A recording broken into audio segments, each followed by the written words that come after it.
Hello dear parents. आज की इस वीडियो में हम जानते हैं कि किस तरीके से आप कक्षा 4 के बच्चों को विंटर वेकेशन का होमवर्क करवा सकते हैं। तो घर में माता पिता या घर के कोई भी बड़े सदस्य अपने दैनिक समय में से थोड़ा समय निकालकर बच्चे को ये कार्य करवाएंगे।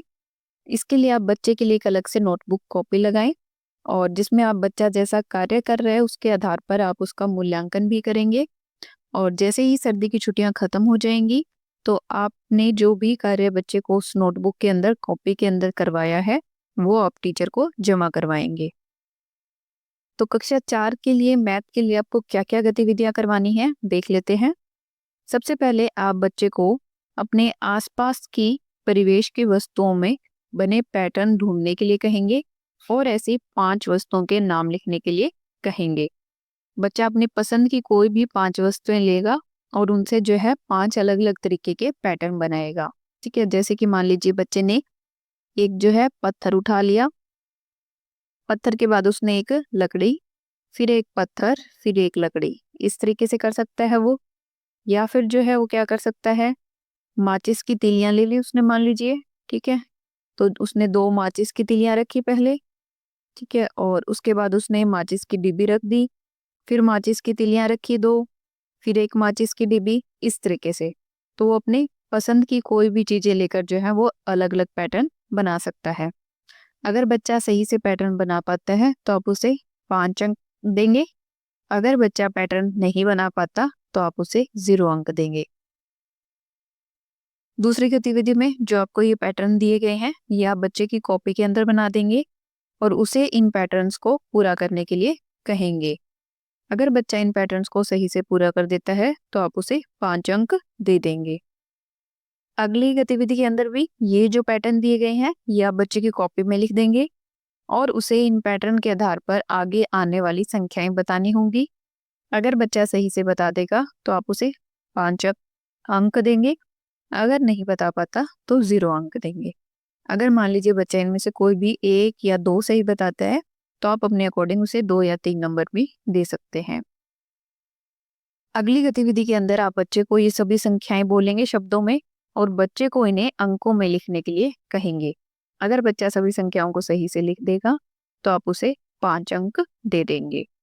इसके बाद अगली गतिविधि के अंदर आप बच्चे को यही स्टेटमेंट्स बोलेंगे और बच्चा इन्हीं को गुणा और जोड़ करके सही उत्तर लिखेगा। अगर बच्चा सही से कर देता है तो आप उसे 10 अंक दे देंगे। अगली गतिविधि के अंदर ये भाग के सवाल हैं। आप बच्चे को ये बोलेंगे और बच्चा भाग करके जो है इनके उत्तर बताएगा। अगर सही से उत्तर निकाल पाता है तो आप उसे 5 अंक दे देंगे। अगली गतिविधि के अंदर आप बच्चे को, जैसे कि एक क्वेश्चन आपने बताया कि 4 रुपए के अंदर कितने पैसे बनते हैं, तो बच्चा उसे लिखेगा। ठीक है, जैसे 1 रुपए के अंदर 100 पैसे होते हैं, आप बच्चे को ये चीज बता देंगे। ठीक है, कि 1 रुपए के अंदर 100 पैसे होते हैं तो उसे बताना है कि 4 रुपए के अंदर कितने पैसे बनेंगे। इसी तरीके से 5 रुपए में, 7 रुपए में, और फिर 500 पैसे से कितने रुपए बनेंगे। तो अगर बच्चा इन सभी को सही से कर पाता है तो आप उसे 5 अंक दे देंगे। इससे अगले गतिविधि के अंदर आप बच्चे को सेंटीमीटर में कन्वर्ट करने के लिए कहेंगे। उसे आप पहले ये पूछेंगे कि 1 मीटर के अंदर क्या उसे पता है कि कितने सेंटीमीटर होते हैं। अगर नहीं पता तो आप उसे बताएंगे। फिर उसे आप जो है ये 1-2 उदाहरण के तौर पर समझाएंगे और फिर उसे ये सारे सवाल करने के लिए कहेंगे। अगर वो इन सभी मीटर को जो है सही से सेंटीमीटर में कन्वर्ट कर पाता है तो आप उसे 5 अंक दे देंगे। अगली गतिविधि के अंदर आप बच्चे को 20 अलग अलग वस्तुओं की सूची कॉपी पर बनाने के लिए कहेंगे, लिखने के लिए उनके नाम, और फिर उसके बाद उन्हें आकार के अनुसार वर्गीकृत करने के लिए कहेंगे कि उन 20 वस्तुओं में से कौन कौन सी जो है गोलाकार आकृति की हैं, कौन सी चौकोर की हैं, कौन सी त्रिकोणीय है। तो उन सभी को वो अलग अलग वर्गीकृत कर देगा। अगर बच्चा इसे सही से कर पाता है तो आप उसे 10 अंक दे देंगे। उसके बाद आप बच्चे को कहेंगे कि घर के अंदर जितने भी सिक्के मौजूद हैं वो उन्हें गिने और उनकी कुल कीमत यानी कि उनका कुल जोड़ करके कितने रुपए बनते हैं वो बच्चा बताए। अगर वो सही से बता पाता है तो आप उसे 5 अंक दे देंगे। इसके बाद आप बच्चे को घर के आसपास के स्थान, जैसे कि पार्क, स्कूल, दुकान, उन तक की दूरी जो है वो अंदाजे से माप कर उसकी सूची बनाने के लिए कहेंगे। अगर बच्चा सही से कर पाएगा तो 10 अंक दें, अगर बच्चा कुछ भी नहीं बता पाता तो आप उसे 0 अंक दें। इसके बाद आप बच्चे को घर के आसपास के विभिन्न स्थान जैसे पार्क, स्कूल, दुकान, इन सभी की दूरी मापकर एक सूची बनाने के लिए कहेंगे कि कौन सा पास है, कौन सा दूर है। उसके आधार पर आप बच्चे को 10 अंक देंगे।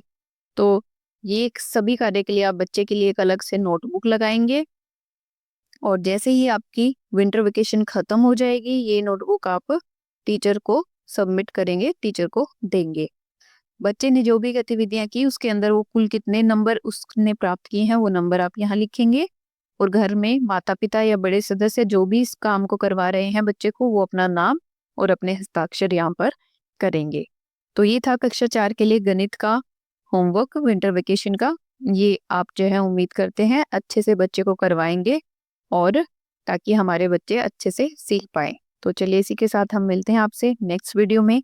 धन्यवाद। Tata, bye bye.